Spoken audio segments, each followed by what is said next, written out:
chuva, minha mãe já colocou a farinha, fermento e açúcar. E o ovo. Agora tá misturando.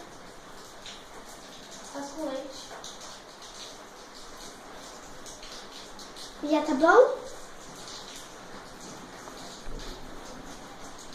Põe devagarinho e mexe. Tá bom? Já? Vai mexendo.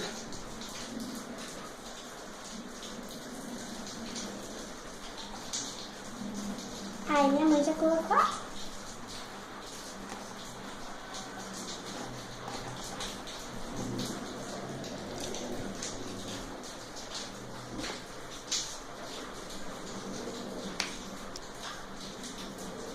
Então, minha mãe já colocou toda a água e eu tô misturando pra ficar com a massa do bolinho de chuva.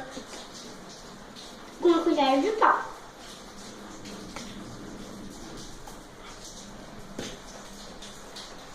Gente, olha como tem que ficar. Tem um pouquinho mais. E você tem que fazer ela bem homogênea.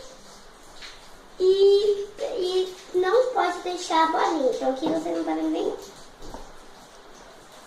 Aí a gente vai mexer. E a parte que vai vir, eu não posso mexer. Vai ser com o fogo. Então, feito, né? A gente tem que ficar esse bolinho.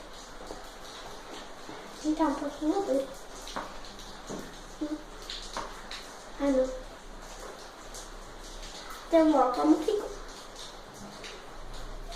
Tem que deixar quase assim, ou do jeito que você desejar. Agora vamos fazer a outra parte. Fica esperando aí.